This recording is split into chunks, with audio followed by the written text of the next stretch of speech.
Human snapped his bones back into place, leaving the alien nurse breathless and amazed. Rylan Cade's boots crunch against the icy crust as he charges across the barren, wind-whipped tundra. Snow and sleet swirl in every direction, stinging his cheeks and forcing him to squint against the bitter cold. Behind him, the roar of plasma cannons tears through the raging wind. He doesn't bother looking back. He already knows the unstoppable wave of enemy soldiers is closing in. The collision of alien weapon fire against the ground emits blasts of heat that melt pockets in the snow. Steam rises, distorting the battlefield in surreal waves. He can almost taste the acrid smoke in the back of his throat as he clutches a battered sidearm, the last piece of advanced human tech that still functions after countless skirmishes and disastrous retreats. A dull ache rattles through his ribs. He had taken a plasma shot to the chest plate hours ago, and though the armor absorbed most of the impact, he can feel bruises blossoming beneath his skin. Adrenaline shivers through him, a twisted lifeline that keeps him moving forward when he knows, logically, that he shouldn't be able to walk. The sky above is a permanent swirl of storm clouds, tinted an eerie green from the sunlight refracting through the planet's atmosphere. Ice juts from the ground in jagged spires, forming a treacherous maze. In the distance, he sees the flicker of energy shields around what he assumes must be a forward outpost, possibly enemy territory, or maybe a neutral station. If he doesn't reach some kind of shelter soon, he won't survive long enough to discover who controls it. Snowdrifts almost knee-high slow his progress. Each step is forced, and each exhalation mists the air in warm bursts that freeze almost. Immediately, clinging to his beard and hair in delicate crystals, he can hear the hum of hoverbike engines drawing closer behind him. His pursuers are well-armed, well-trained, and likely better equipped for the cold. Teeth gritted, he pushes on, ignoring the screaming protest in his leg. He glances down at his thigh and notices blood seeping through the makeshift bandages. He's losing more blood than he can afford. If he can't outrun them, his only other option is to make a stand, to fight until the last of his strength fails him. It wouldn't be the first time he's contemplated going out in a blaze of glory. Another explosion erupts to his left, sending an avalanche of snow barreling toward him. He stumbles, nearly falling face first into the ice. The wind howls, carrying the distant war cries of his pursuers. Their guttural chanting vibrates in the thin air, an unsettling chorus that speaks of centuries-old hatred for humankind. That hatred is something Rylan is intimately familiar with. He's seen it in the eyes of alien warlords, in the half-smiles of diplomatic envoys who pretended to offer peace, and in the silent crowds that watched him fight in off-world gladiatorial pits. He survived it all through grit, skill, and a seemingly endless capacity to endure pain. He nears the edge of a looming cliff. Sharp shards of ice cling to the rock face, a deadly mismatch of slick stone and frozen surfaces that descend at least 100 feet into swirling mists below. He scans the horizon and sees that he has few options. A ravine leads away from the cliff's edge, and its mouth is a narrow opening between towering spires of ice. But the hum of hoverbike engines grows louder. He can practically feel the vibration in his teeth. Without further hesitation, he pivots and aims his sidearm. A hoverbike bursts out from behind a snowdrift, its pilot leaning low against the sleek black metal. An alien soldier with mottled grey skin, elongated arms, and eyes like ink-black marbles narrows his gaze at Rylan. Plasma bolts erupt from the bike's mounted cannons. Rylan dives, rolling sideways as scorching blasts illuminate the gloom, sending sizzling steam into the air. His lungs burn with every breath, but he refuses to slow down. He squeezes the trigger of his sidearm. The shot flares pink, punching into the soldier's chest and knocking him off the hoverbike. The bike wobbles, spinning wildly, then slams into a jagged wall of ice. The explosion that follows is bright enough to burn purple spots into Rylan's retinas. The detonation resonates across the tundra, echoing up into the swirling sky. Before he can catch his breath, two more hoverbikes crest a snowbank. They split in opposite directions, flanking him. Another volley of plasma blasts forces him back. He curses and stumbles, clutching his wounded leg. The searing pain finally becomes too much. He drops to one knee, his consciousness flickering. At the edges, rage fights to keep him upright. "Survive," the voice in his head commands. "Survive no matter what." He forces himself to stand once more, ignoring the nauseating swirl of agony. His sidearm flickers, an error light indicating it's nearly depleted. One more shot, maybe two, then it's as useless as a rock. A roar above catches everyone's attention. Rylan squints and sees the swirling black silhouette of an inbound craft. Judging by the clean, angular lines, it belongs to a more advanced faction, perhaps a medical or research vessel. He wonders if they've come to rescue him or claim the bounty on his head. The cockpit glimmers as it descends, and with a shrill hiss, the craft lands on a nearby ridge.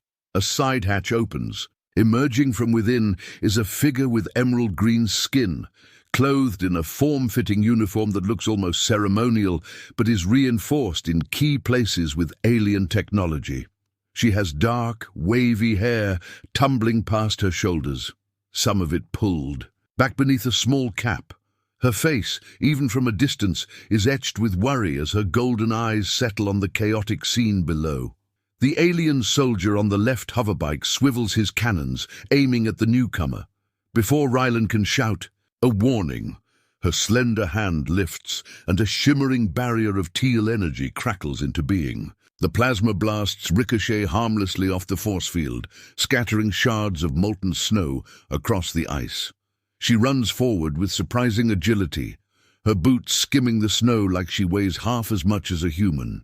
The second soldier tries to swing around, but Rylan seizes the moment to fire off the last charges of his sidearm. The shot tears through the soldier's weapon mount, sending it sparking to the ground. Both hoverbikes retreat for the moment, regrouping at a safer distance.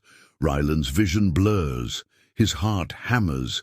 He can almost feel the blood pulsing out of his leg. Desperation makes him reckless. He tries to move, but his wounded leg finally gives out. He collapses, cursing under his breath. The green-skinned figure, Kael'ari, though he doesn't know her name yet, rushes to his side. She drops to her knees, pressing a device to his thigh. It emits a shimmering glow, and he feels an odd heat coursing through him. "Try to stay. Still," she says. Her voice has a husky lilt that resonates in his ears, despite the roar of wind. He clenches his jaw, pushing her hand aside. "No, I need to fight." She stares at him, incredulous. "You're in no condition." The abrupt whine of engines cuts her off. The two hoverbikes circle back, joined by another vehicle. Rylan tries to stand again, but his leg refuses to support his weight. Sensing the danger, Kael'ari lifts her other hand, a swirling aura manifesting around her wrist. The aura disperses in a wave, creating a larger shield that encloses both of them. Their pursuers open fire, but the blasts dance off the barrier in bursts of light. The glow of Kael'ari's tattoos intensifies, the patterns across her arms pulsing like a rhythmic heartbeat. Rylan's breathing accelerates. He can't believe he's at the mercy of some alien stranger. He hates feeling dependent, especially on someone he doesn't trust or understand. Yet, there's something undeniably mesmerizing about how she channels energy, how her entire being seems designed to protect and heal. If not for her shield, they would both be vaporized by now. Uncertainty tangles in his chest, threatening to strangle him. He's not sure which is more unsettling, the fact that he needs her help or the fact that a part of him wants to keep looking at her, to see how her golden eyes flicker with determined compassion. She glances at him quickly. "We're pinned. My craft is out of range if I lower the shield. We can't take off until we eliminate the threat." Rylan scowls, trying to control the trembling in his leg. "Then we fight back." "How?" Her gaze flicks to his sidearm, which is already blinking empty. "Are you going to throw your empty weapon at them?" He forces a short laugh, immediately wincing at the pain stabbing through his lungs. "I'll figure something out." The next plasma barrage slams into the shield, forcing Kael'ari to groan with effort. Her tattoos flare brighter. Rylan can see the strain on her face. She's strong, but she's not invincible. He realizes that if they keep taking hits like this, the shield will collapse and they'll be at the enemy's mercy. A flutter of panic wells in him, quickly crushed by his warrior instincts. With a ragged breath, he summons every ounce of grit left in his body. "I'm going to distract them," he mutters, eyes flicking to her. "You drop the shield for a second, just long enough for me to act." "You can't stand," she counters, voice taut. "You'll bleed out. I've dealt with worse." His hand grips his injured thigh, feeling the bone shift under the pressure. He steels himself for what's coming, knowing it'll be agony beyond description. "Trust me." She hesitates, and for a split second he thinks she'll refuse. But something in her expression changes. Maybe it's the same reckless determination that drives him, or maybe she's desperate enough to gamble on a half-crazed human who won't give up. She nods, brow furrowed. He exhales, steadying himself.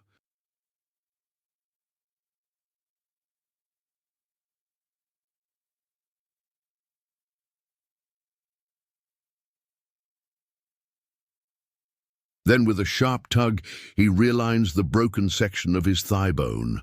The snap echoes sickeningly in the cold air, and his vision whites out with pain. He lets out a guttural yell, sweat breaking out across his forehead despite the sub-zero temperatures. Kael'ari's eyes widen, her lips parting in horror. She's never seen a being, human or otherwise, so casually inflict such a brutal remedy on themselves. Her breath hitches, the raw spectacle of it shakes her to her core. His resilience is unlike anything she's witnessed. Part of her feels compelled to stop him, to administer sedation, but she's transfixed by the sheer force of his will. Rylan's entire body trembles. He wants to collapse, but anger and survival instinct fuse into an iron rod in his spine, holding him upright. "Lower it," he growls, sweat dripping from his brow. "Now." She nods numbly. The barrier flickers out. Immediately, plasma fire scorches the snow, some shots whizzing dangerously close. Rylan drops low, rolling behind a chunk of ice. He finds the nearest body of a downed alien soldier and pries away a rifle-like weapon from the stiffening fingers. He's never used this model before, but the principle is the same. Aim and squeeze. Popping up, he fires a volley of bright green. Bolts at the hoverbikes. One shot explodes against the hull of the left bike, sending it spiraling out of control. The pilot bails, tumbling into the snow. The remaining two bikes scatter, momentarily disoriented. Seizing the opportunity, Kael'ari presses a switch on a small disc attached to her belt, and a sudden wave of electromagnetic disruption pulses out. The hoverbikes sputter, their engines whining. A final barrage of plasma blasts erupts from Rylan's stolen weapon, striking both bikes in rapid succession. Metal cracks and bursts into flame. One pilot manages a shaky landing, the other loses control entirely and collides with a jagged ice spire. The entire vehicle detonates in a deafening bang, shaking the ground beneath them. Silence hangs over. The battlefield, broken only by the hiss of dispersing steam and Kael'ari's ragged breathing. Rylan limps forward, using the alien rifle as a crutch. His leg is screaming, the bone definitely not set right, but he forces each step. It might be sheer insanity keeping him going. Kael'ari rushes to his side, pressing that same luminous device against his thigh again. This time, he doesn't resist her. He's spent, and the agony is too great.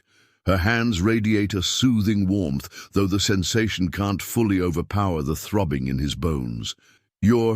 She chokes on her words, shaking her head, as if no one taught her how to express such shock.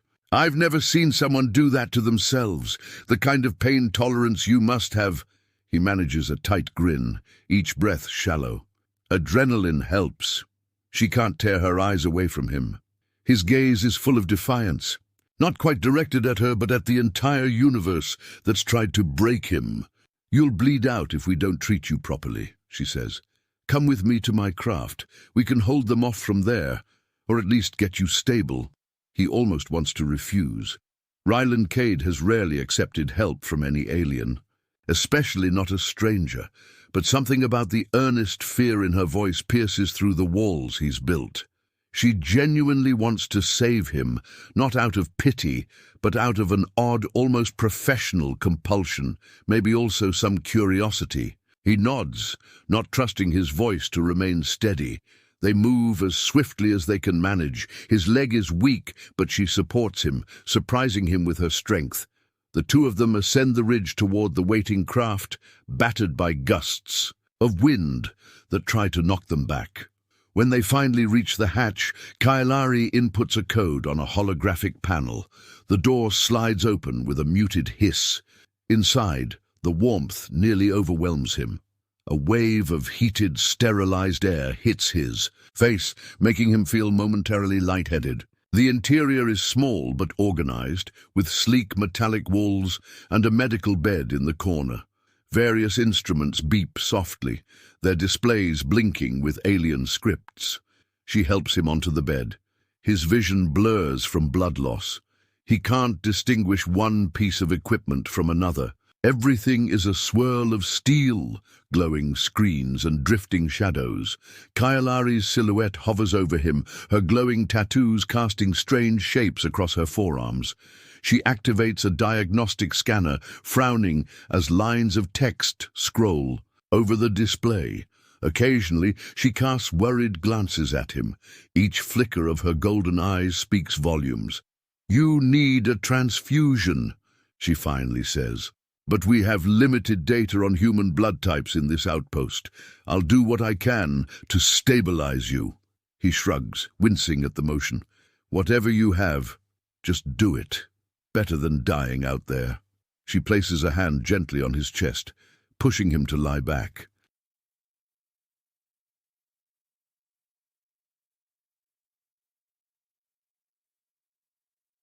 Her touch is careful, as though afraid he might snap at her. Instead, he closes his eyes, letting out a long breath. The thrumming of the ship's systems replaces the howling wind. For the first time in hours, perhaps days, he feels a small measure of safety. He's in the presence of an alien, yes, but one who hasn't tried to kill him. That alone is a rarity. Even so, he doesn't let his guard down completely. Kael'ari works with swift efficiency, attaching intravenous lines and applying patches that release a cool, tingling sensation where they adhere to his skin. She injects a serum into his arm, something that glows faintly in the barrel of the syringe. His heart jolts, pounding like a drum. For a second, he tenses, thinking it might be poison, but after a rush of warmth, the pain subsides to a dull roar. He can still feel the fragments of bone shifting in his leg, but the intensity is tamped down enough that he can breathe without wanting to scream.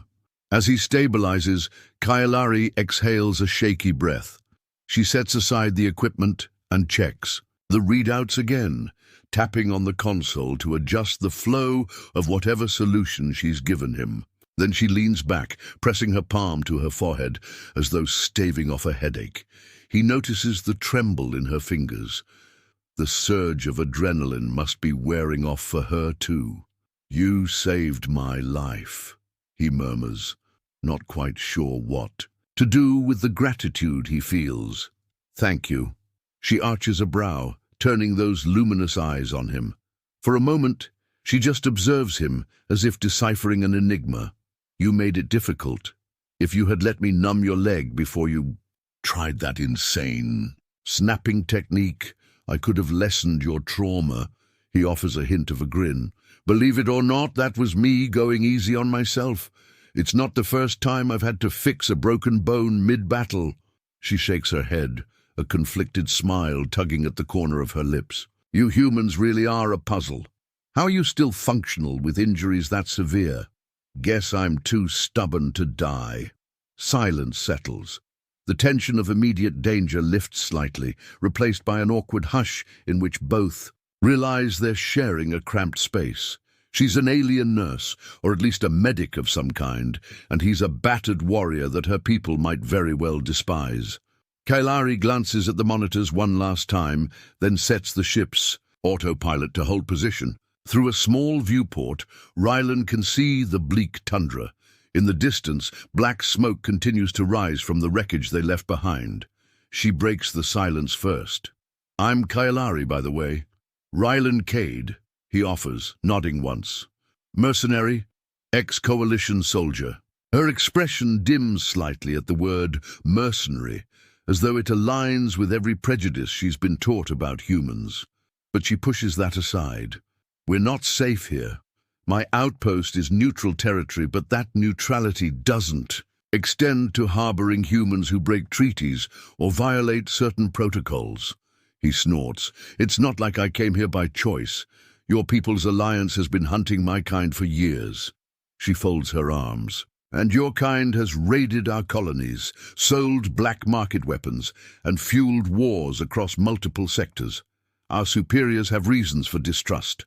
"Reasons," he echoes bitterly. "Sure, everyone has reasons." A heavy silence follows. Neither is entirely sure they can trust the other, yet she has already risked her life to save him, and he, in turn, fought off those attackers that endangered her craft. That shared experience might be the foundation for something, but neither can articulate what that might be. Suddenly, the console beeps. Kael'ari turns to check it, her expression darkening. She scrolls through a transmission. "We've got multiple signals inbound. They're scanning for unidentified vessels, likely searching for us. We have to move." Rylan tries to sit up, wincing as his leg complains. "Go then. I'll fight if I have to." She hesitates, scanning his condition. "Can you walk at all?" He swings his legs over the side of the bed. The left one, hastily snapped into place, screams in protest. He clenches his teeth, sweat forming on his brow again. Slowly, he presses weight on it, testing the boundaries of his new agony. The world tilts, but he forces himself to remain upright. "I'll manage," he mutters stubbornly. Her gaze flicks over him with disapproval, but she doesn't argue.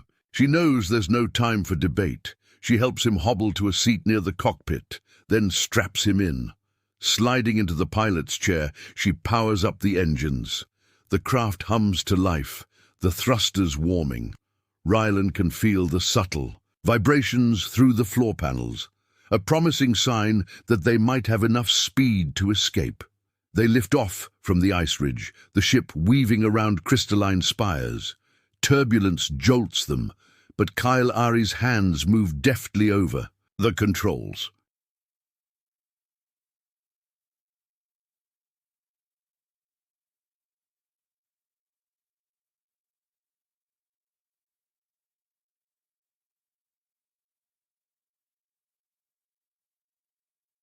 She pilots with fluid skill, guiding them through the swirling snow until they break free of the storm. Above the cloud cover, the sky is clearer, revealing a pale sun that bathes the planet's surface in frigid light. Rylan glances out the window and catches sight of the outpost far below, a series of squat, dome-like structures huddled against the ice. He wonders briefly if that was her station. He wonders, too, how she'll answer to her superiors after this. Kael'ari sets a course toward the mountainous horizon. "I have a safe point about 20 clicks north," she explains. "A medical lab built into the cliffs. It's rarely used now, but it should still be operational. We can hide there until we figure out our next move." Rylan nods, though he's unsure if that's good or bad. Hiding with an alien medic might be his best option right now, but it could also backfire if her people discover them. Part of him is itching to get back to his own lines, or at least what's left of them, but he has no idea where any human horses are stationed on this frozen rock. For all he knows, he's the only one left. He watches her carefully. She's focused on piloting, jaw set in concentration. He notices the way her tattoos pulse and flicker, reflecting her stress level. Or maybe some internal energy flow. She's not like any alien he's encountered before. Her movements carry a certain grace. Even the way she breathes seems calibrated to the environment, as though she's in tune with the subtle changes in air pressure and temperature. She glances his way, and he realizes he's been staring. He doesn't look away quickly enough. A faint color warms her cheeks. Whether it's embarrassment or merely a trick of her green complexion, he can't be sure. But something about her reaction softens the tension. They're both living, feeling beings in a war-torn galaxy. A fleeting moment of recognition passes between them. Then she returns her attention to the controls, clearing her throat. They fly in silence for another 10 minutes, weaving around rocky outcroppings that pierce the surface of the ice. Finally, the terrain changes. Stark, jagged mountains loom, their slopes carved by centuries of glacial movement. Kael'ari steers the craft into a canyon, hugging the walls to avoid detection from aerial patrols. The engines whine as she decelerates near a hidden crevice in the rock face. Rylan peers ahead and sees a metal door set flush with the stone, nearly invisible unless you knew exactly where to look. She lands gently, and the craft's thrusters hiss, kicking up whirls of powdered snow. They exit through the hatch, battered by a fierce gust of wind. Rylan staggers, leaning heavily on the stolen alien rifle he still carries. Kael'ari quickly inputs a code into a concealed panel near the door. For a tense moment, nothing happens. Then the door slides open with a metallic groan. Inside is a dark corridor, the temperature marginally warmer than outside, but still bitterly cold. Emergency lights flicker to life as they step through. The door closes behind them with a hollow clang. They proceed slowly, Kael'ari's footsteps echoing in the dimness. She leads him into a small chamber that appears to be a reception area or lounge. Chairs, a table, and some medical storage lockers line the walls. The architecture is a blend of clean metallic surfaces and a strange organic curvature, hinting at the aesthetic preferences of her people. She gestures for him to sit in one of the chairs, then activates the lights. Soft illumination reveals a corridor leading deeper into the facility. "This place has a generator," she says quietly. "I need to power up the labs to get the equipment online. Stay here until I can make sure there are no nasty surprises lurking around." Rylan gives a curt nod, too exhausted to argue. He eases himself onto the chair, grimacing at the jolt of pain in his leg. He sets the rifle beside him, keeping it within arm's reach. Kael'ari disappears down the corridor, her footsteps receding into silence. Left alone, he lets out a slow breath, trying to gather his thoughts. The events of the past few hours blur into a jumble of violence and near-death experiences. His gaze drifts to the dull gunmetal grey of the ceiling. Even now, with relative safety, he can't fully relax. Memories of war flicker through his mind, the scorching deserts on a distant planet, the overgrown ruins of a human colony teeming with alien mercenaries, the feeling of betrayal when the coalition abandoned its own. He doesn't know why Kael'ari chose to help him. Perhaps she's following some oath of her medical profession, or perhaps she's driven by curiosity.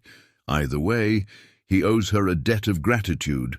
Normally he'd bristle at such dependence, but even a hardened fighter like him can't ignore the reality. Without her, he'd likely be a frozen corpse in the snow. Minutes later, lights flicker throughout the facility as the main power hums to life.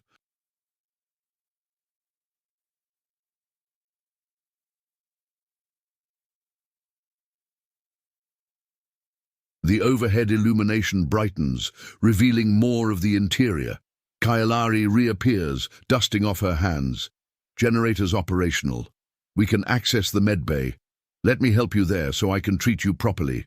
He stands, unsteady. She slides under his arm, supporting him again. It's an awkward closeness, but he tries not to pull away. Her form is slender, yet there's a surprising firmness in the way she supports his weight. They make their way through a short corridor that opens into a small lab. Cabinets line the walls, filled with alien vials, instruments, and scanners. A single bed stands in the center, much like the one in her ship, but this setup is more extensive. She helps him onto the bed, then begins rummaging through supplies. She speaks as she works, her voice a mix of clinical focus and underlying concern. I have a partial genetic profile from scanning you on the ship, so I can refine the regenerative. Infusion. You won't recover fully overnight, but it should help mend the break and the tissue damage. He nods, eyes following her. I'll take what I can get. Then he hesitates. Why are you doing this? Helping me? You barely know me. She looks up, something like conflict in her gaze. Because it's what I'm supposed to do. I'm a medic, sworn to preserve life. And because I've never seen a human quite like you. I want to understand how you can be so resilient, even reckless, in the face of unimaginable pain. He chuckles, grim but earnest. Trust me, there's nothing special about me. Just a soldier who's been unlucky enough to survive too many. Battles. She retrieves a device from a nearby cabinet and approaches him. Gently, she slides the hem of his makeshift trousers up to inspect the crude splint he'd fashioned for his leg. The sight is gruesome. Dried blood and bruising, plus the visible swelling that has discolored the skin. She exhales slowly, reaching for a scanner. The tip glows blue, bathing his leg in a soothing light. Data scrolls across a small display. On its side, while she studies the readout, Rylan studies her. Her expression is studiously controlled, but he notices the slight tension in her shoulders. She must be worried about the severity of his injury. Or perhaps she's anxious about the fact that she's harboring a human fugitive. It occurs to him that her life might be on the line just as much as his. Guilt stirs in his chest. He never asked for her help, but now he's bound her fate to his. A moment later, she sets the scanner aside. I can apply a regenerative gel, then use a bone knit accelerator. It'll still hurt, but not as much as what you just did. She gives him a pointed look, as though reprimanding him for snapping his own bone earlier. Fine, he mutters, swallowing his pride. Go ahead. She opens a container of gel, the substance a shimmering teal color that radiates a faint bioluminescent glow. As she carefully applies it to his leg, he can't help but tense. The gel reacts immediately, sending prickles of warmth through the injured area. Waves of tingling spread across his skin, burrowing deeper to the site of the fracture. He inhales sharply at the strange sensation, a mix of soothing relief and mild burning. Kael'ari's voice softens. Try to relax. The nanites in the gel will help stitch the bone fibers. He nods, allowing himself to lie back. She finishes coating the injury, then places a slim metallic brace around his leg. The brace locks into place with a soft click, aligning precisely with the shape of his calf and thigh. Almost instantly, a gentle hum resonates from within the brace. Tiny pulses of light move across its surface, indicating the accelerating process is active. Pain lingers, but it's more bearable than before. With that done, she steps back, wiping her hands on a cloth. We'll let the brace do its work for a while. I also recommend rest. The serum I administered should help you sleep, if you need to. He closes his eyes, feeling exhaustion swamp him, but he fights it a moment longer to speak. Thank you, Kael'ari. Her name feels unfamiliar on his tongue, but the gratitude behind it is genuine. She inclines her head. You're welcome, Rylan Cade.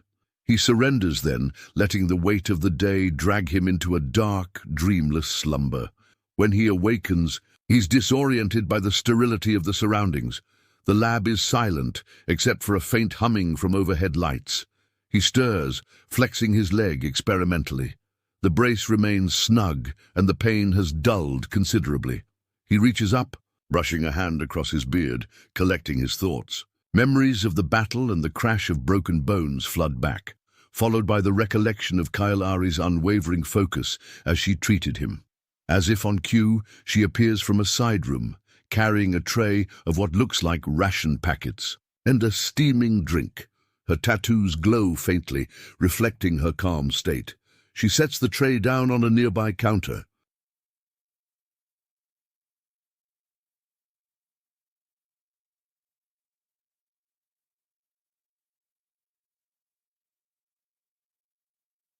"Good timing," she says, her voice gentler than before. "I was just about to check your vitals." He tries to swing his legs off the bed and stand, but she holds up a hand. "Careful. The bone-knit process needs at least a few more hours before you try walking. Though you're making remarkable progress." He settles back, nodding. "I feel better. Hungry, too." She unwraps one of the ration packets and hands it to him. It's some kind of protein paste, bland but filling. The drink, however, is hot and mildly sweet.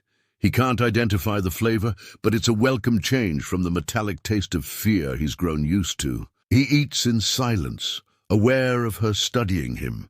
She seems to be evaluating more than just his physical condition. After he finishes, she takes a seat on a small stool across from him. Her posture is upright, but there's a softer quality to the way she rests her elbows on her knees. "You said you were a mercenary," she begins, voice tentative. "Could you tell me more?" He considers deflecting, but finds himself answering. "I used to be an elite soldier for the Earth Coalition, back when that meant something. We had alliances with a few alien species, mostly for trade and mutual defense. Then everything fell apart. Our leaders made some shady deals, and the people were left to fend for themselves when the bigger powers came knocking. I watched entire colonies get wiped out. After that, I quit fighting for ideals that had no real backing. I fought for money, or sometimes just for survival." Her expression tightens with sympathy she tries to hide. "So, you harbor anger at the entire galaxy because of betrayal." He blows out a breath. "Anger, distrust, call it what you like. I've learned that everyone's out for themselves. I guess I'm no different." Kael'ari's gaze lowers. "You might find not all of us are the same. My species is taught to revere life, no matter the form. But we're also taught to fear humans' unpredictability. It's complicated." He gestures to the lab around them. "You risked a lot by helping me, I think. Aren't you afraid of what your superiors will do if they find out?" She exhales slowly, turning her hands palm up in a gesture that might mean resignation. "I won't deny that I'm violating protocols. My outpost was meant to treat minor injuries in a neutral zone, non-affiliated patients or travelers who had clearance, but you don't exactly have clearance. And in the eyes of my command, you might be an enemy combatant. Saving you might be seen as treason." A pang of guilt twists in his stomach. "Then why did you do it?" She rises from the stool, pacing the small room. Her footsteps echo lightly on the metallic floor. "Because watching you snap your own bone back into place, it's not something I can just forget. I've treated countless injuries, many quite severe, but I've never seen someone so resolute in pain. I want to learn why.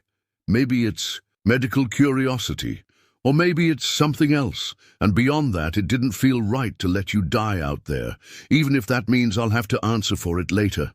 He admires her courage, though he doesn't say it aloud. Instead, he shifts the conversation back to practicality. "What's our next move? We can't stay here forever. Eventually, someone's going to track us." She nods, arms crossing over her chest. "The facility has some stealth shielding, but it's limited. If we're careful, we could hide for a while, long enough for you to fully heal, but beyond that, I need to figure out how to keep us both alive when my superiors come looking." "Because they will." Rylan's jaw sets in a grim line. "I won't let them capture me. I've been in alien prisons before. I'd rather die fighting." A flash of discomfort crosses her face. "I'm trying to avoid that outcome. Let me think. Perhaps if I can convince them this was a medical imperative." She trails off, shaking her head. Even she knows that argument is weak. "In any case, we're safe for the moment. Let me worry about what happens next." He doesn't argue. Weariness claws at him again.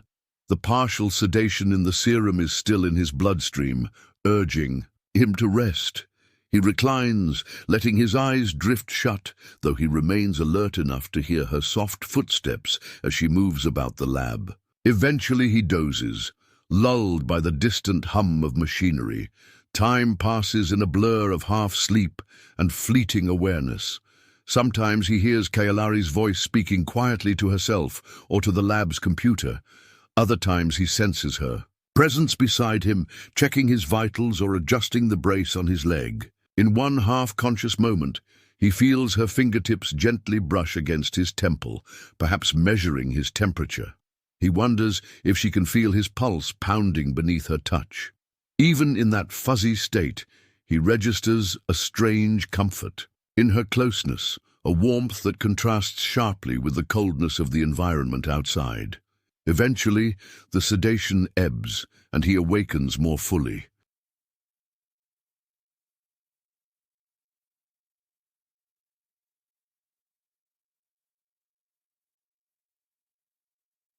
Kael'ari stands at a console, reading data on a holographic display. He clears his throat and she turns. The slight arch of her brow suggests she has news. "You're healing quickly," she informs him, stepping closer. "Human bone density is somewhat different from what I'm used to, but the nanites and your own bodily regeneration are cooperating better than I expected." He tests his leg, flexing it under the brace. There's soreness, but it's not the sharp agony of before. "When can I walk?" "If you're careful, you might be able to stand now, but no sudden stress on the fracture, and keep the brace on." His mouth quirks into something like a smile. "So, I guess that means I shouldn't go running into battle yet." She smirks, though there's a flicker of genuine concern in her eyes. That would be unwise." "Yes." He pushes himself upright, carefully swinging his legs off the bed. Her hand darts out to support him, but he steadies himself on the table. The brace hums softly, adjusting to his movements. He takes a step, wincing at the pull on his still-mending muscles. The pain is manageable. Kael'ari stands beside him, close enough that he can smell the faint herbal scent clinging to her skin, or maybe her uniform.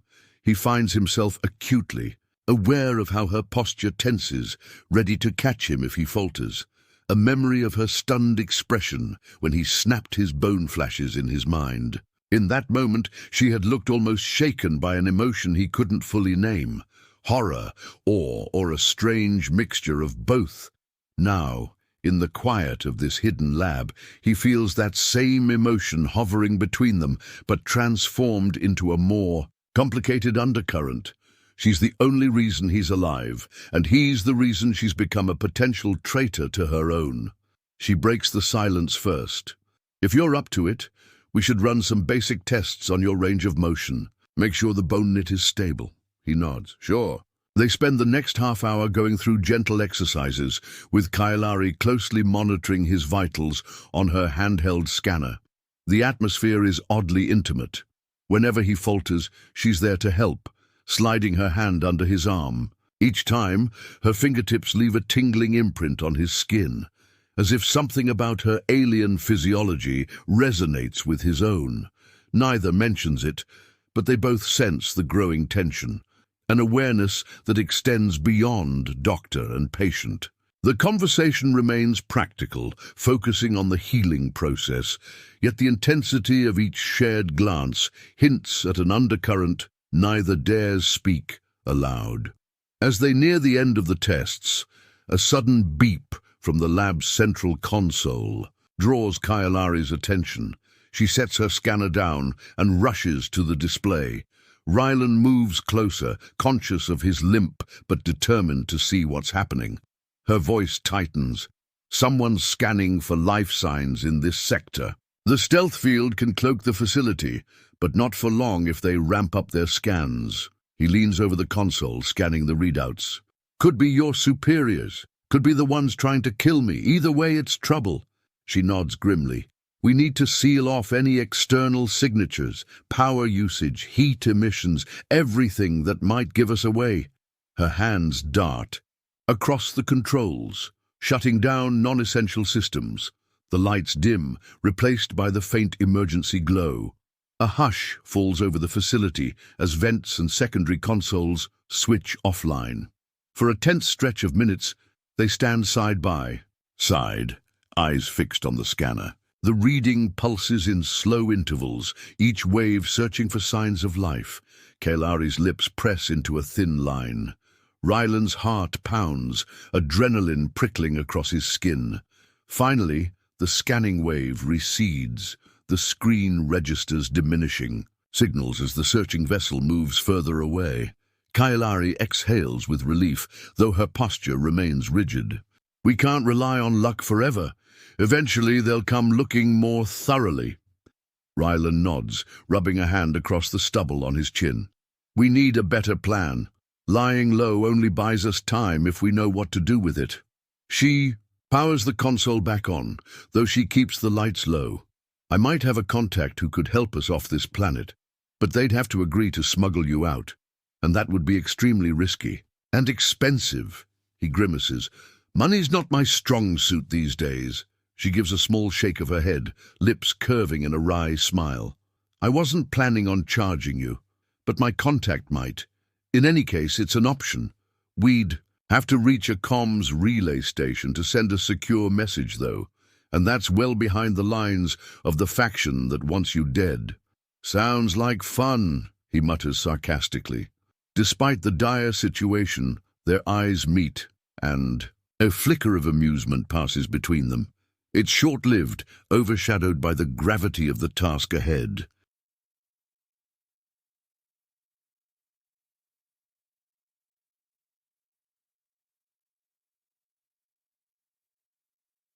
Still, it's a moment of shared levity that reminds them both they're alive, and in this together. As they finalize the plan to make contact and find a way off-world, Kael'ari suggests they rest for a few hours, then set out under the cover of darkness. She leads him to a small sleeping alcove adjacent to the lab. The space is cramped, just a single bunk, some storage shelves, and a tiny wash basin. You can take the bunk, she says. I'll monitor the systems from the console. He looks at her, noticing the faint lines of fatigue beneath her eyes. I'm not that selfish, he mutters, sitting on the bunk's edge. You might be the one who needs rest more. I can't imagine you've slept much. She brushes off his concern with a shrug. Medics are used to long hours. Besides, I'm not the one recovering from a broken leg. He grunts in acknowledgement. She's right, of course. Without another word, he settles onto the bunk. She turns to leave, but hesitates at the doorway. Shadows cast by emergency lighting dance across the contours of her green skin and the faint glow of her tattoos. For a moment, he thinks she wants to say something else, something personal, but she glances away, biting her lower lip, then steps. Into the corridor, Rylan exhales, alone with his thoughts. The bunk is barely comfortable, but he's slept on worse surfaces. His mind churns with uncertainties. He's struck by the realization that Kael'ari is risking everything for him. Why does that make him feel both gratitude and a spark of something deeper, something he can't quite define? He rolls onto his side, forcing the thought away, telling himself it's foolish to harbor any real connection with an alien who might betray him the moment it becomes too dangerous. Yet his instincts, honed by countless life or death situations, whisper that there's more to this alliance than mere convenience. He drifts off into a restless doze, dreaming of snapping bones and swirling green lights, of warm hands on his wounds, and a voice urging him to survive. When the allocated rest time is up, Kael'ari gently rouses him. Her voice in the darkness is soft, comforting, reminding him briefly of a better time. She helps him to his feet, checking the brace and giving him an approving nod. Gathering a small backpack of medical supplies, she leads him to the exit. They both don heavier cloaks from a storage locker designed to retain heat and mask their signatures from enemy sensors. Stepping out into the frigid night, they find the landscape transformed by moonlight. The ice glitters silver, and the wind has died down, leaving an eerie stillness over the canyon. Kael'ari scans the horizon. There's a route to the comms, relay that avoids the main roads, she says quietly. It'll take longer, but we'll have a lower chance of running into patrols. He nods. Lead the way. They move in silence, guided by a handheld scanner that maps the terrain. Whenever they approach open ground, Kael'ari checks for life signals before they cross. Rylan tries to keep his weight evenly distributed, but the brace still sends tiny jolts of pain up his leg. He grits his teeth, focusing on the necessity of each step. Kael'ari seems attuned to his discomfort. Occasionally, she glances back, her eyes glimmering with concern. He waves off her help, determined to prove he's not a liability. A few hours later, they reach a craggy ridge overlooking a valley. Nestled in the valley is a squat building with a tall antenna, clearly the relay station. Floodlights illuminate its perimeter. Guard patrols are visible even from this distance. Rylan tenses at the sight of them. Kael'ari kneels beside him behind a rock outcropping. "That's more security than I expected," she murmurs. "They must have increased patrols after they picked up your signal," he grimaces. "So we need a distraction, or we need to be invisible." She scans the station again, frowning. "A direct assault would be suicide. We need to slip in, undetected. Once inside, I can wire a secure comm channel." Rylan checks the charge on his stolen alien rifle. "I can create a diversion, but that'll blow our cover." She shakes her head. "No. The second you start shooting, they'll lock the place down. We'll never get access to the relay." He sighs, scanning the perimeter. "Is there a way in that's not heavily guarded? Maintenance tunnels, a drainage system, anything?" She squints at the scanner, flipping through local schematics. A faint smile curves her lips. "Looks like there's an old geothermal duct. It was used to vent excess heat from the station. If we can crawl through it, we might bypass the main security gates." "Better than nothing," he mutters. They circle around the ridge, keeping low. The approach to the vent is treacherous, involving a series of narrow ledges. One misstep would send them plummeting into the darkness. Rylan's leg throbs with each climb, but he forces the pain aside.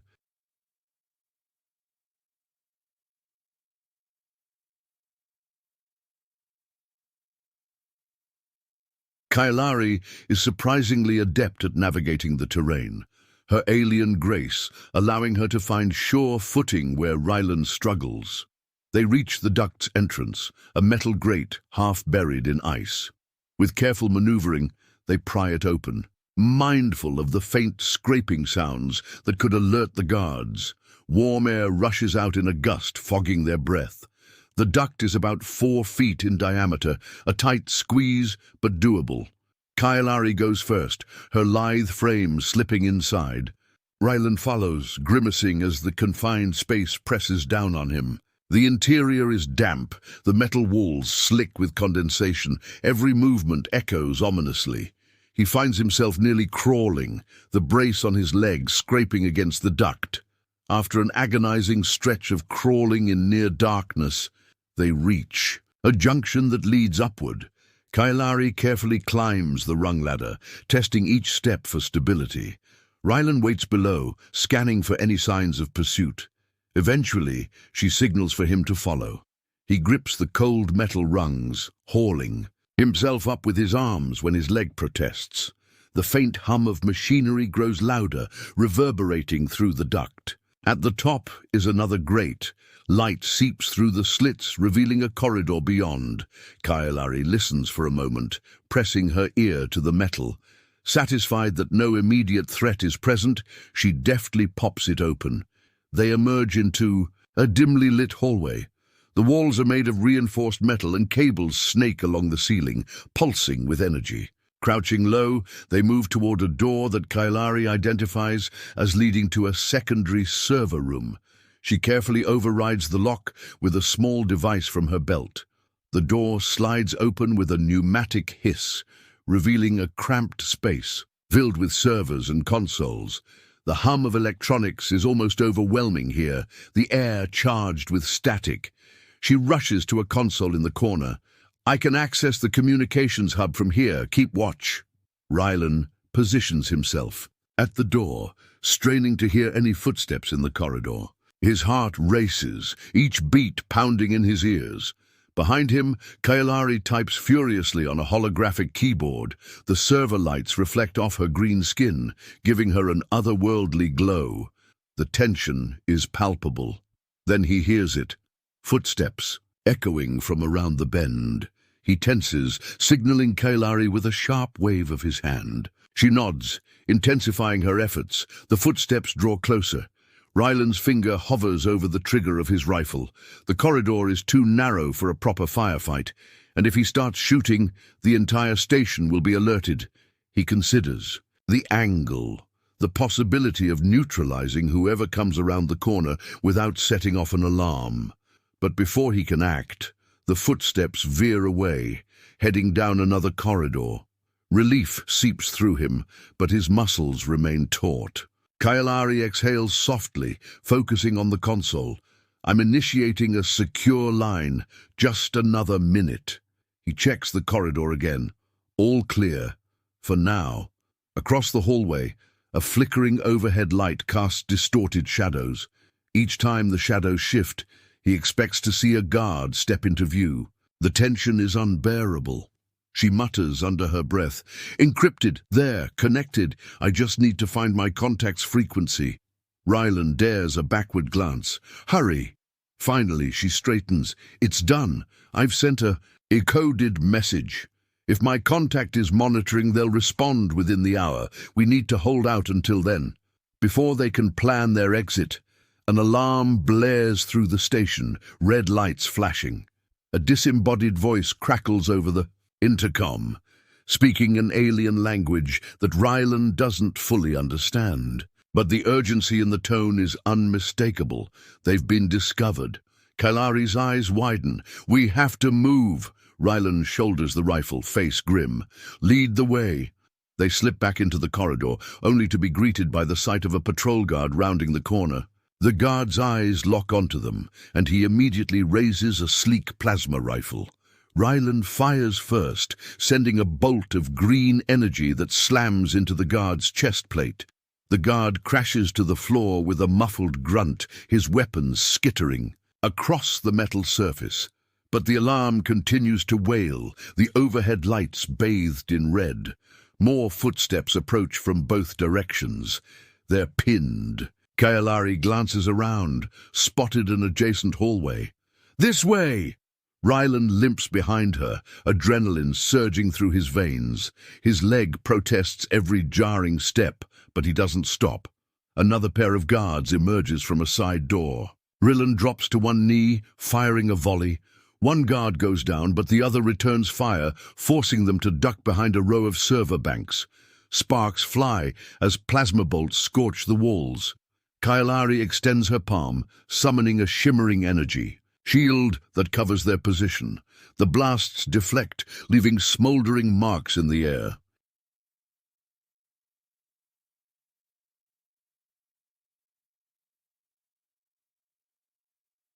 "We can't hold this forever," she gasps, strain evident in her voice. Rylan peeks around the server bank, catching sight of an emergency hatch labeled in alien script. "There," he points.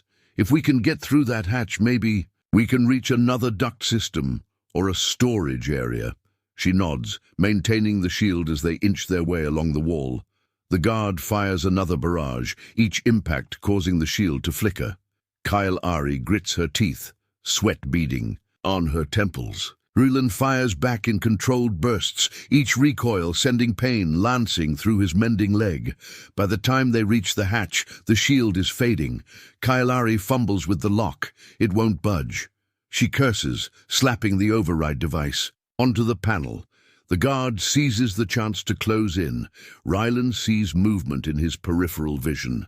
Another set of footsteps approaches from behind, likely a second squad. They're surrounded. He takes a desperate chance, tossing a small, metallic sphere from his belt. It's a stolen flash grenade, rigged to alien tech. The corridor erupts in a blinding burst of light. The guards shout in alarm. Kael'ari wrenches the hatch open. They scramble inside, the door slamming shut behind them. Darkness envelops. Them, broken only by the dim glow of Kael'ari's tattoos. The alarm is muffled now, though the pounding on the hatch indicates the guards will find another route soon. They crawl along a narrow passage, the walls lined with conduits and cables. Kael'ari leads, scanning for a path that might take them out of the building. Finally, they reach a ladder descending to a lower level. The faint roar of machinery hints at some large power system. They climb down carefully, adrenaline still racing. Rylan's leg shakes with every rung, the brace pressing uncomfortably against his flesh.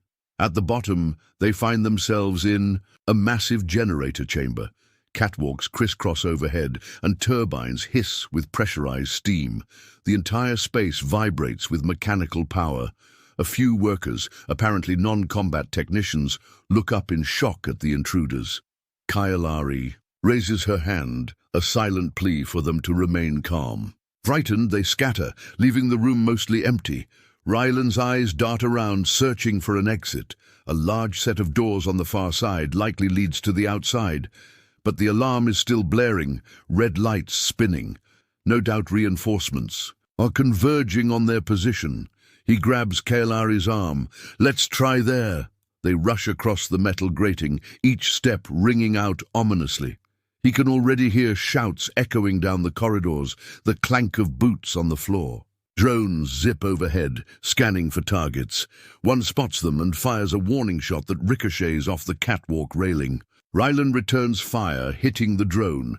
It sputters, careening into a wall with a burst of sparks. Kael'ari sprints ahead, slapping the door control. It grinds open, revealing a sloped tunnel that leads upward. Fresh, cold air washes over them, mixing with the mechanical warmth of the generator. They scramble into the tunnel. The door seals behind them, but pounding footsteps soon follow. The slope is steep, nearly forcing them to climb. With the last of his stamina, Rylan pushes himself, ignoring the tears of pain in his leg.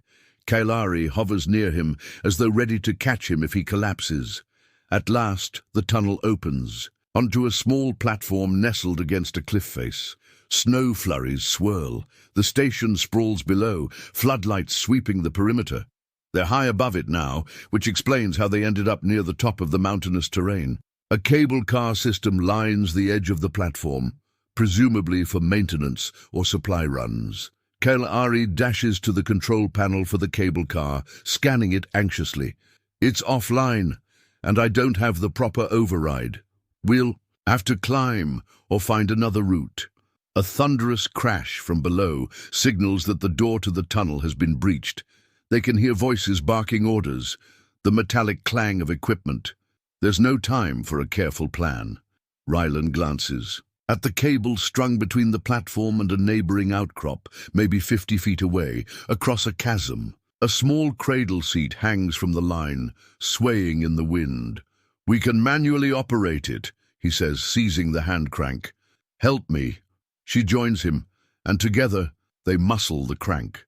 The cradle begins to slide closer, inch by inch, squealing in protest.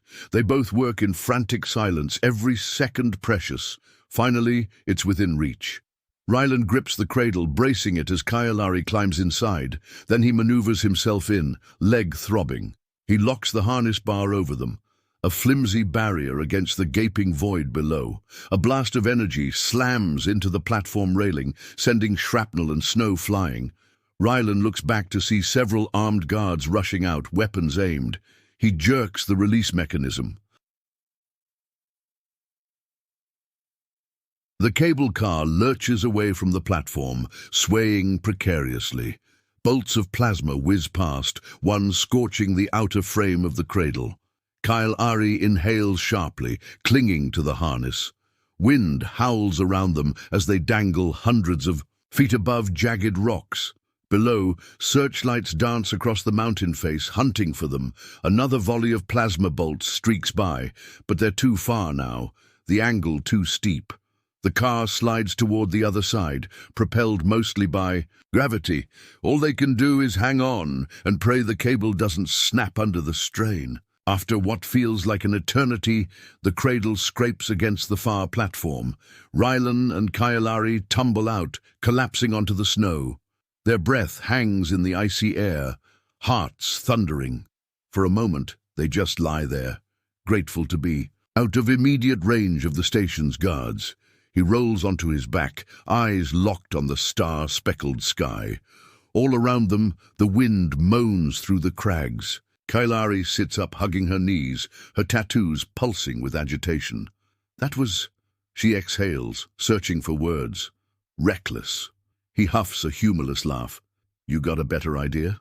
She shakes her head, then helps him stand. The glow in her tattoos fades to a softer luminescence, reflecting her gradual calming. Her hand brushes against his chest, lingering just a moment longer than necessary. Heat radiates through his body, or maybe it's just the remnants of adrenaline.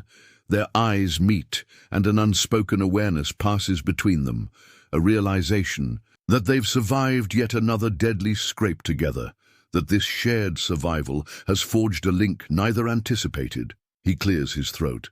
We need to keep moving. If your contact got our message, how will we know? She steadies him as he limps. They'll ping back an encrypted signal. We can pick it up if we find a quiet spot and power up my handheld device, but not too close to the station. They press on, the snow crunching beneath their feet. The terrain slopes downward, leading them into a dense region of ice pillars and rock formations that form a natural labyrinth. It offers some cover at least. Their progress is slow. Rylan's leg demands frequent rests, though he tries to hide how much pain he's in. Each time they pause, Kael'ari checks the horizon for pursuit. So far, no sign of drones or patrols, but they remain wary. They finally find a small crevice that offers shelter from the wind. Rylan leans against the rock, breathing hard. Kael'ari places her handheld device on a flat ledge and activates it. The screen glows, flickering through different frequencies. For a tense minute, there's nothing but static. Then a faint tone pings, accompanied by alien text scrolling across the display. Kael'ari's eyes light up. They're responding, she whispers. My contact says they'll meet us at coordinates about 5 kilometers north of here. They have a small shuttle that can take us off-planet, no official questions asked.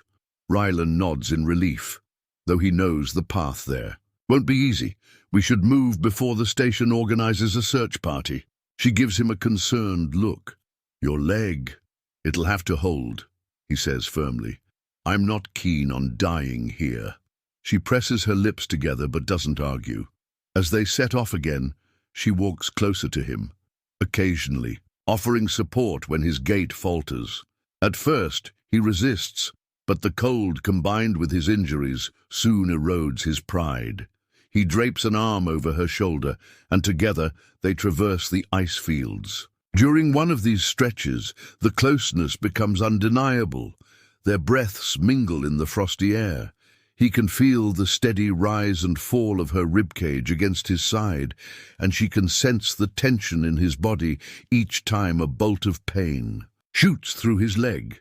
They exchange glances, each uncertain how to interpret this new level of intimacy. Is it necessity, or is there something deeper stirring between them? They find another plateau to rest. The moonlight paints the landscape in silver. Kael'ari gently lowers him onto a flat rock, then kneels, inspecting the brace. She makes minute adjustments, scanning it with her handheld device. It's holding together, but you've pushed it almost to its limit. Try not to run or jump, unless absolutely necessary, he snorts. I'm not planning any heroics if I can avoid it. A ghost of a smile touches her lips. Could have fooled me. He sets aside the rifle and rubs his hands together for warmth. She opens her backpack, retrieving a small thermal blanket. Without a word, she unfolds it and drapes it around his shoulders. The gesture is simple, but charged with care. He's not used to that kind of kindness, especially from someone who had, until very recently, been nothing more than an anonymous figure on a battlefield. She settles beside him, the two enveloped by the hush of the frozen night.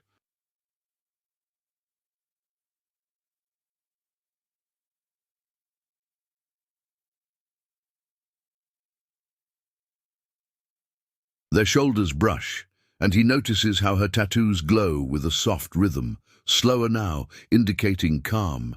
His mind drifts to all the near-death experiences they've shared in such a short time, the collisions of violence and mercy. At last, words tumble out before he can overthink them. "Why do your tattoos glow like that?" She turns her gaze to him, a gentle curiosity in her eyes.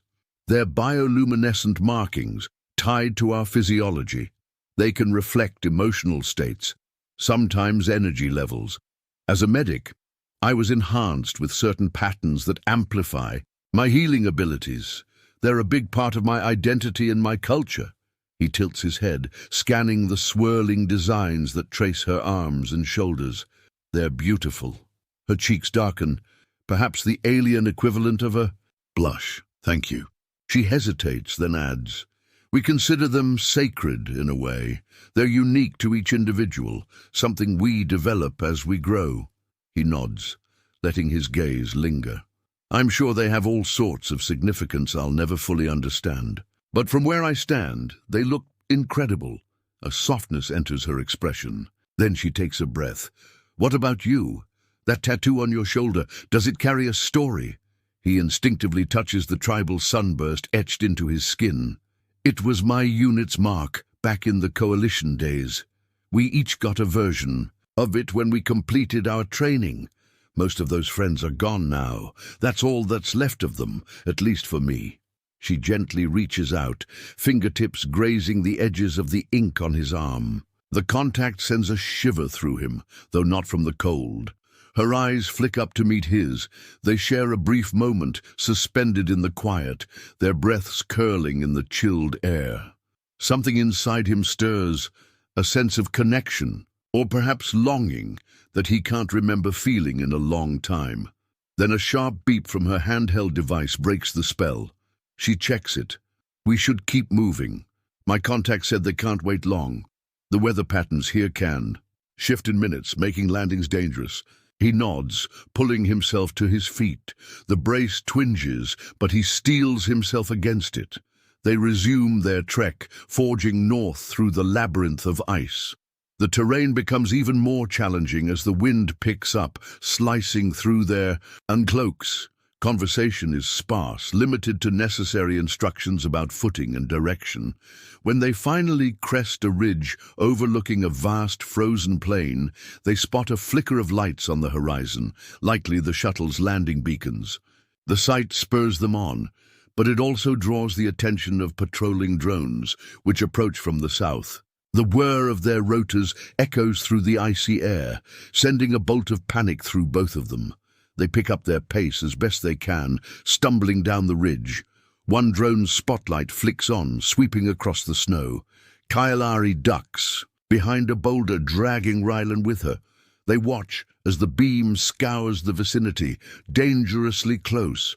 If the drones find them, the entire enemy force will converge. At last, the drone drifts away, heading in another direction. They seize the moment and hurry toward the shuttle lights. Their footprints crunch in unison, hearts pounding. The shuttle is small, almost like a personal transport. Its ramp is down, and a single figure stands at the entry, cloaked and hooded to shield from the cold. The figure waves them over. The second they're close, the figure ushers them inside. The shuttle's interior is cramped, just enough room for a cockpit and a tiny cargo hold. The figure, presumably Kael'ari's contact, removes the hood, revealing a tall alien with pale lavender skin and dark, ridged markings across the forehead. "You're late," the contact says in a clipped accent, glancing at a wrist chrono. "We have a small window before I have to leave." Kael'ari dips her head. "We ran into complications. Thank you for waiting, Mahrez." The alien, Mahrez, eyes Rylan suspiciously. "He's the one?" Rylan bristles at the tone but remains silent. Kael'ari answers softly. "Yes, I'll compensate you as we agreed." Mahrez snorts. "Compensation is a start, but smuggling out a human at a time like this, you understand the risk?" "I do," Kael'ari replies, voice calm but firm. Mahrez sighs, glancing at Rylan's brace. "Get strapped in. We're leaving now." They strap into narrow seats, the shuttle's engines whirring to life. Rylan stares out a tiny viewport, heart pounding with relief that they might finally escape this frozen hell. Kael'ari closes her eyes, leaning back against the seat as the vessel lifts off. Within minutes, they're airborne, ascending into the swirling sky. As the shuttle breaks through the cloud layers, turbulence rattles the cabin.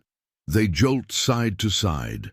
Maryse curses under their breath, fighting the controls. Kael'ari grips her harness, glancing anxiously at Rylan. He offers a tight, reassuring nod.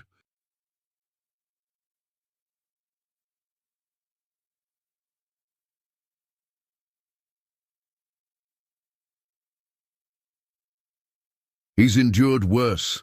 Then a new alarm blares in the cockpit. Maryse's voice is taut. We've got a warship in orbit scanning for unauthorized departures. If we don't cloak or evade, they'll shoot us out of the sky. Kael'ari unbuckles, stumbling into the cockpit. Rylan tries to follow, but she waves him back. Moments later, he hears them murmuring frantically about shield frequencies and stealth drives. A hum of power surges through the shuttle, lights flickering. The engines strain as they attempt a rapid ascent while activating some form of cloaking. Rylan can see flashes of energy outside the viewport, possibly the warship's scanning pulses. With a violent jolt, the shuttle goes dark for a split second, as though all power failed. Then emergency lights flick on, and they stabilize. Through the window, Rylan sees the curve of the planet below, the ice fields spread out like broken glass. Above, the star-filled void. The tension in the cockpit remains palpable, but it seems the stealth drive has kicked in. Moments later, Maryse and Kael'ari return, relief etched on their faces. "We're out of the main scanning radius," Kael'ari explains. "We just have to hope they don't detect our ion trail." Maryse gives a curt nod, busy with the console. "Set course for the rendezvous coordinates. We'll drop out of FTL near a freeport station. Then you two can be on your way." Rylan meets Kael'ari's gaze. He can see the exhaustion in her eyes, the weight of everything she's sacrificed. Somehow, they've made it off the planet together. But what comes next? The shuttle lurches. As they accelerate, heading for a jump point, he exhales, letting the seat cradle his weary frame. For the moment, at least, they're alive. When the shuttle finally makes its jump to faster-than-light travel, the cabin rattles, and a strange, disorienting shift of perspective washes over them. Rylan has traveled by FTL before, but it's always unnerving. Moments later, everything stabilizes, and the view outside the viewport is a swirling pattern of star trails. It's a moment of quiet amid the cosmic warp. Maryse sets the ship on autopilot, turning to face them. "We'll be in transit for a few hours. Don't touch anything and don't cause trouble. I've risked enough for you both." Kael'ari nods. "Understood." Maryse leaves the cabin, presumably to rest or check other systems. An uneasy hush settles. Rylan unbuckles and stands, wincing at the stiffness in his leg. Kael'ari stands as well, reaching out. "Let me check your brace again." He allows her to guide him to a small corner of the cargo area. She kneels, scanning the brace. The faint hum of her device resonates. In the cramped space, her brow furrows as she reads the results. "You've aggravated the soft tissue, but nothing's rebroken. A bit more rest, and you'll be functional again." That's a relief. He attempts a sardonic grin, but it softens into something more genuine when he sees the concern. In her eyes, she straightens, standing close. The fluorescent cabin lights highlight the swirling patterns on her arms, glowing in gentle pulses. His breath catches at how close they are.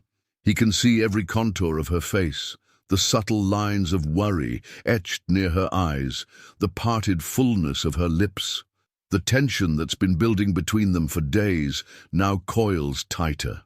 He clears, his throat, his voice low. "You could have left me behind at any point."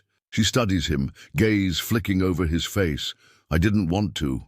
Silence stretches, electric. They both recall the countless times they've touched out of necessity, bracing each other in battle, applying medical treatments. But now, The air crackles with a different energy. Her hand drifts to his shoulder, tracing the edge of his sunburst tattoo. He can't help the small shiver that ripples through him, the warmth that kindles in his chest despite the sterile environment. Why? He manages, though he's not entirely sure what he's asking, why she saved him, why she cares, or why she's looking at him like this. Her lips part, eyes reflecting a conflict of emotions. I could give you a dozen reasons related to my oath as a healer, or the fact that you fascinate me with your resilience. But at some point, those reasons stopped being enough to explain it, and I don't have a clear answer. He inhales, fighting the urge to close the distance. I'm just a human mercenary, Kael'ari. My world is a mess. I'm a mess. She steps closer, her heartbeat so close he thinks he can hear it over the hum of the ship. You're more than that to me. In a slow, tentative motion, she lifts her hand to his cheek. He leans into the touch, heart pounding. The gesture feels impossibly intimate, especially given the chaos they've survived. Her skin is warm, her scent a mix of alien herbs and the faint tang of antiseptics. Something inside him shifts, letting go of the hardened cynicism he's carried for so long.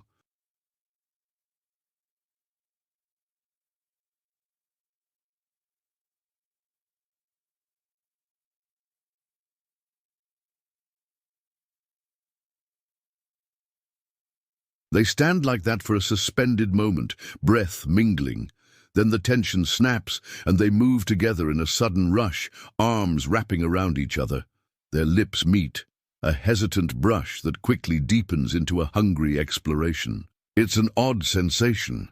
Her mouth is soft, and her taste is different from anything he's known, but it sparks a fervent response that courses through him. Her glowing tattoos pulse brighter, as though reflecting her mounting desire. He presses a hand against the small of her back, drawing her closer. She tangles her fingers in his hair, pulling him into the kiss with a desperate urgency. There, bodies align, the difference in their physiology adding an intriguing friction. Her softness, the slight luminescent shimmer of her skin, the faint hum that seems to vibrate from within her. It's as if the tension of every life-threatening moment they've shared flows into this embrace, forging a bond he never would have imagined possible. When they finally break apart, gasping for air, he sees the reflection of his own longing in her golden eyes. She runs her thumb across his lower lip, swallowing hard. This is unexpected. He laughs breathlessly. So was snapping my leg back into place, but we're here. She exhales a shaky laugh, resting her forehead against his. You're not exactly subtle about your extremes. He cups her cheek, meeting her gaze. Are you sure about this? About me? I don't do anything halfway, she murmurs, echoing the intensity she's seen in him. It might be dangerous, but after everything we've been through, it feels real. Before either can speak further, Mahriz's voice echoes from the cockpit. I hope you're not breaking my ship back there. They both snicker softly, the moment of levity welcome after such raw intensity. Kael'ari sighs and smooths her hair, stepping back to give them both space. We should rest while we can. The freeport station we're heading to won't be a picnic either. It's full of smugglers, criminals, and anyone else looking to avoid official scrutiny. Rylan nods, heart still pounding from the kiss. Then, we'll face that together if that's what you want. She smiles, a genuine warmth lighting her face. I do. They settle into side-by-side seats, quietly holding hands while the ship glides through FTL space. The minutes stretch into hours, punctuated by the occasional beep of navigational instruments. Whenever Mahriz checks in, they keep their conversation minimal, not wanting to reveal the depth of their connection. Yet they exchange glances that convey volumes. Rylan can feel a shift in his worldview. An alien nurse who should have been his enemy has become something else entirely, an ally, a protector, and now a lover in the making. After a few hours, the stars outside warp back into focus. Mahriz calls them to the cockpit. Through the forward viewport, they see a sprawling station orbiting a giant red gas planet, bathed in the planet's crimson glow. The freeport is a patchwork of docking platforms, cargo modules, and mismatched architectural styles. Neon signs advertise every vice imaginable, while small ships dart in and out of designated docking lanes. "This is where you get off," Maris says curtly, initiating docking procedures. "You'll find anonymity here if you keep your heads down. But watch yourselves. This station isn't known for hospitality." Kael'ari thanks Maris quietly, transferring credits and some advanced medical supplies as payment. Rylan stands behind her, scanning the station's chaotic layout on the screen, wondering what fresh trials await them. Still, a sense of cautious optimism glimmers in his chest. At least they've escaped immediate danger. The shuttle clamps onto a docking berth. The hull shudders. Maris unseals the hatch, extending a small boarding ramp to the station's interior. Rylan and Kael'ari gather their few belongings, primarily medical gear, some rations, and Rylan's battered rifle. Maris waves them off with a grunt, and they step out into the murky, neon-lit corridors of the freeport. The smell hits them first. Sweat, ozone, and exotic spices mingle in the recycled air. Alien species of all shapes and sizes shuffle past, some wearing environmental suits, others cloaked like Maris had been. Loudspeakers blare announcements in multiple languages, creating an overwhelming cacophony. Rylan keeps close to Kael'ari, protective instincts flaring. She's calmer, scanning her handheld device for potential safe zones. They navigate the station's labyrinth, occasionally glancing over their shoulders to ensure they're not followed. After a few minutes, they find a recessed alcove off a main corridor, where Kael'ari checks local listings for lodging. She locates a small hostel that supposedly caters to those seeking discretion. They make their way there, weaving through crowds and ignoring the hawkers offering everything from illegal weapons to questionable enhancements.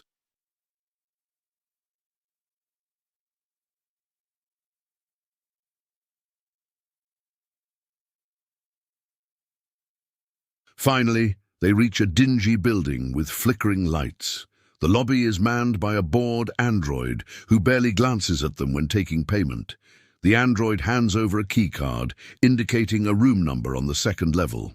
Climbing the creaking metal stairs, they find a cramped room containing a single bed, a wash basin, and a malfunctioning air vent that rattles incessantly. The walls are scuffed, the overhead light flickers, and the entire place smells faintly of disinfectant and stale regrets. Still, it's privacy, and for that, they're grateful. Kael'ari drops her bag by the foot of the bed, rubbing her temples. "It's not luxurious, but it's better than some places I've slept." Rylan sets his rifle against the wall, stretching his leg carefully. "I'm just glad to be off that frozen planet," he admits. "And with you." She meets his gaze, a hint of a smile curving her lips. The tension that's dogged them for days finally seems to ease. Despite the run-down surroundings, there's a sense of fragile peace here. They're out of immediate danger, at least for now, but they both know the galaxy is still out there, full of factions that want Rylan captured or dead, and a command structure that might brand Kael'ari as a traitor. Still, for the moment, they have this cramped room, a single bed, and the echo of something new and warm pulsing between them. He sits on the edge of the bed, wincing slightly as the brace digs into his sore leg. She steps over, removing her cloak, revealing the slender lines of her physique, the luminous tattoos swirling around her arms. Her cap is gone, letting her dark hair spill freely. She stands before him, uncertain. He reaches for her hand, his voice low. "We might not get many moments like this, where we're not running or bleeding." She nods, stepping closer until her knees touch his. "You're right." In a gentle motion, he pulls her onto his lap. Their lips meet again, more tentatively. At first, as though they're unsure how to proceed now that they actually have time. But desire quickly flares. She wraps her arms around his neck, her tattoos glowing brighter. He slips a hand around her waist, mindful of his injured leg, but refusing to let pain hamper this moment of intimacy. Their breathing deepens, hearts racing. The closeness of their bodies, the warmth of her skin against his, ignites a fire that has been simmering beneath the surface since the first moment she touched him to heal his wounds. Mutual desire mingles with relief, with the knowledge that they're alive, and with gratitude that they found each other in a galaxy full of strife. She runs her fingers along his jaw, exploring the texture of his beard and the lines of his face. He returns the gesture, tracing the curve of her shoulder, reveling in the faint luminescence of her tattoos. The tension in the air is charged yet tender, a balance of urgency and careful exploration. He kisses the side of her neck, feeling the flutter of her pulse under his lips. She gasps softly, her grip tightening around him. As they allow themselves to fully embrace, the neon glow from the window seeps in, painting the scene in shifting colors of pink and blue. The battered metal walls seem to recede, leaving only the warmth of their entwined bodies and the sound of their shared breath. He murmurs her name against her skin, savoring the taste of it on his tongue. Kael'ari. She answers in kind, whispering his name in the hushed space, as though cementing a bond that transcends species, wars, and all the baggage of their separate lives. When they finally separate, it's only to catch their breath. She nuzzles his cheek, a soft, contented sound escaping her lips. He strokes her hair, tangling his fingers in the dark strands. The mechanical whir of the air vent is the only other noise, an odd lullaby in this strange, hidden corner of the galaxy. They share a smile that speaks of relief, of tentative hope. The intimacy they've just shared seals a fragile promise that, whatever challenges come next, they'll face them with a unity that didn't exist before. She shifts to lie beside him on the narrow bed, and he adjusts his leg carefully. They lie facing each other, foreheads nearly touching. Her voice is a whisper. What happens now? He brushes his thumb across her cheek. We survive. Together. She nods, eyes fluttering shut as exhaustion claims them. Outside, the station continues its chaotic dance of smugglers, black market deals, and wandering souls. But inside this cramped room, two souls have found a rare moment of solace and connection. Morning, if it can be called that in a space station, arrives with a shrill alarm from Kael'ari's handheld device. She sits up, rubbing her eyes. Rylan stirs, blinking against the flickering light in the ceiling. Their limbs are still tangled. From the night, a reminder of the closeness they shared. She checks the device, frowning. We have incoming messages on broad frequency.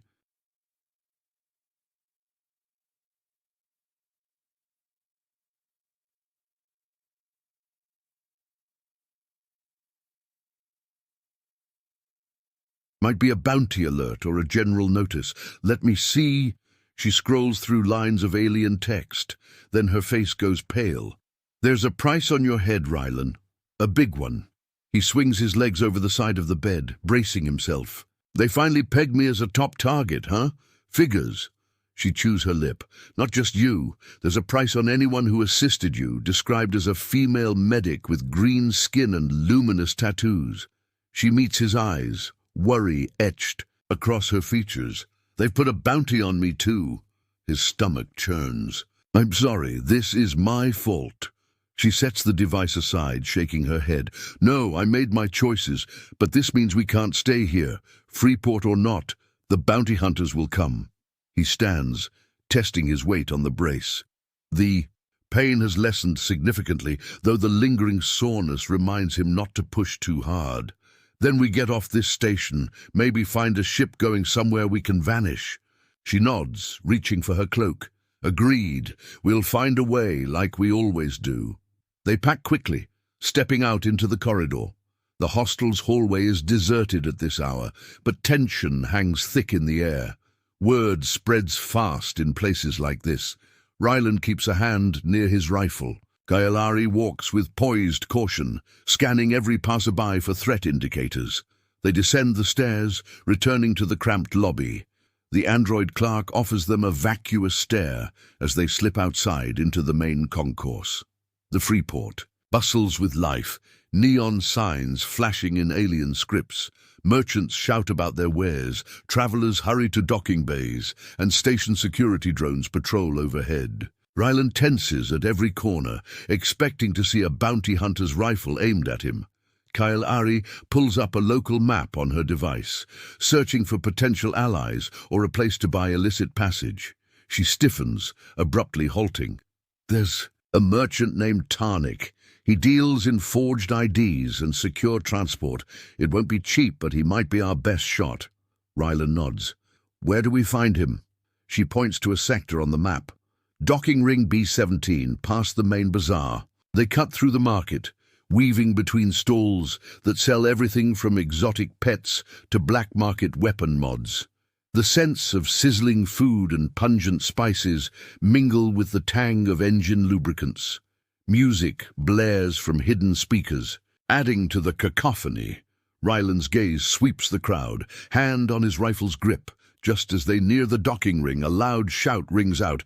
There! That's them! Two heavily armed thugs, one with reptilian features and the other with mechanical implants, push through the crowd, eyes locked on Rylan and Kael'ari. Adrenaline spikes. Rylan ducks behind a stall, pulling Kael'ari with him. Plasma fire, crackles scorching the air. Screams erupt as bystanders scatter.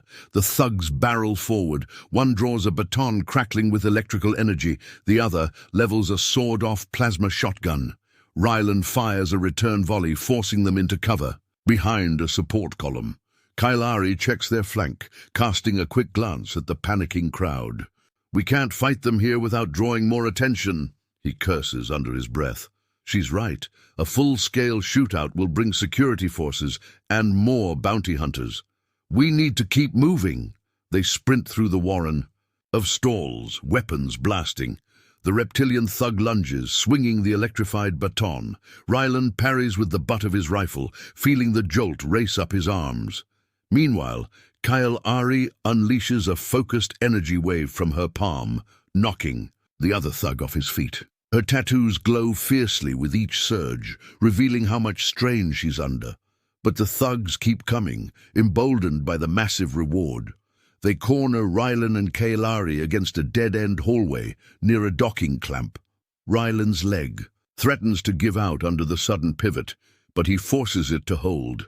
Plasma blasts sizzle overhead, leaving black scorch marks. Just when it seems they're trapped, a side door slides open, and a tall, wiry figure beckons them inside. Quick, in here, unless you want your heads mounted on a pike.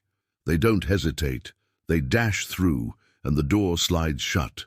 The figure locks it behind them, panting. The interior is some kind of small cargo office, crates stacked haphazardly.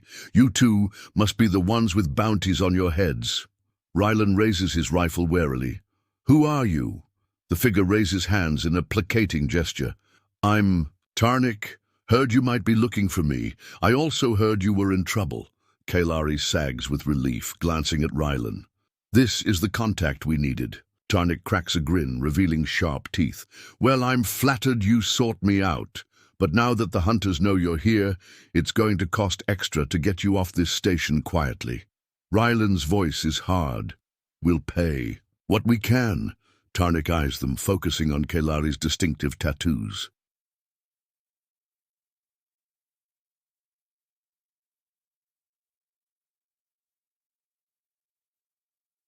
You're the medic who saved a human. Must have angered some powerful folks. Lucky for you, I specialize in pissing off powerful folks. Now let's talk business. They settle amid the crates. Kael'ari does the negotiations, offering advanced medical nanites, some credits, and a future favor if needed. Tarnik mulls it over, tapping long fingers on a console. Finally, Tarnik nods. All right, deal. I've got a freighter leaving in 3 hours, heading to a remote sector. It can drop you off at an unregulated port. From there, you can vanish. Rylan exhales, relieved. Thank you. Tarnik smirks. Don't thank me yet. Getting to that freighter will be tricky. The docking bay is under heavy watch after that firefight. Kael'ari checks her device. We'll manage. Where do we meet? Tarnik hands over a data chip. Coordinates and a security pass. Don't lose them. Then the smuggler leans closer, eyes glinting. "You might want to wait in my storage hold for a bit until the heat dies down. It's not luxurious, but it's safer than wandering the station." They agree, and Tarnik leads them through a back corridor to a hidden compartment behind stacked shipping crates. The cramped space smells of dust and old metal, but it's better than facing bounty hunters in the open. Rylan and Kael'ari sit side by side, letting the tension ease for the first time since they arrived on the station. She presses her forehead. To his shoulder, a quiet sign of weariness. He drapes an arm around her, pressing a soft kiss to her temple. Time crawls. They keep their voices low, listening to the clamor of station life beyond the crates. Occasionally, they hear someone shuffle by or the muffled beep of a security scanner. Kael'ari dozes intermittently, her body leaning against his for support. He stays watchful, heart hammering every time footsteps approach. At last, Tarnik returns, whispering that the coast appears clear. They slip out of the compartment, making their way to a small corridor that leads directly to the docking bay. Tarnik instructs them to move fast, while the security rotations are in a lull. The docking bay is a cavernous space, ships lined in rows, each with cargo containers and fueling hoses snaking across the floor. Overhead, catwalks bustle with mechanics and droids. Kael'ari grips Rylan's hand as they follow Tarnik, weaving. Between crates, Rylan's eyes dart around, expecting an ambush, yet they make it to the designated freighter, a bulky, rust-colored vessel with minimal markings, without incident. A ramp lowers, and a surly cargo master ushers them on board. Tarnik exchanges a final glance with them. "Safe travels, you two. Don't get yourselves killed. Your friend's got a big heart for a human, and well, you're the bravest medic I've met. Maybe the galaxy still has hope." Kael'ari smiles faintly, gratitude in her eyes. "Thank you, Tarnik." Rylan inclines his head, echoing the sentiment. Then the ramp closes, sealing them inside the freighter's cargo hold. Moments later, the ship's engines rumble, and they feel the telltale vibration of takeoff. Rylan and Kael'ari find a corner behind crates to sit and strap. In for the rough ride. They exchange a look, a mixture of relief, exhaustion, and a glimmer of joy that they're still together, still alive and moving forward. Hours pass in the dim hold.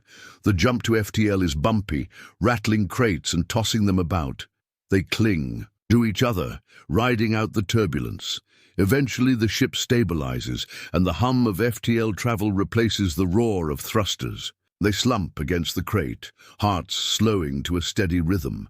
In that moment of relative quiet, Rylan cups Kael'ari's cheek, brushing away a loose strand of her dark hair.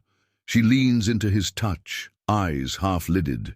He murmurs, voice thick with emotion, "We made it, at least for now." She smiles, pressing her palm against his chest. "It's enough. Maybe tomorrow we'll face new battles, but tonight—" She trails off, letting her gaze convey her meaning. He nods, wrapping his arms around her, pulling her in. Their lips meet in a slow, tender kiss, each exploring the newfound intimacy that has taken root between them. Her tattoos glow softly in the dim light, reflecting the surge of emotion. He feels her breath hitch, and his heart surges with the realization that they've come so far together, against all odds. They break apart, foreheads touching, sharing the same breath. Her voice is scarcely above a whisper. "I'm glad you're stubborn enough not to die." He laughs softly, a genuine warmth filling his chest. "Me too." In that cramped cargo hold, with the hum of the freighter's engines lulling them, they find a fleeting sanctuary. Their future remains uncertain. Political intrigues, vengeful, warlords and galactic hostilities still loom large. But for this moment, they've carved out a space for hope, for togetherness, and for love that transcends the boundaries of species and conflict.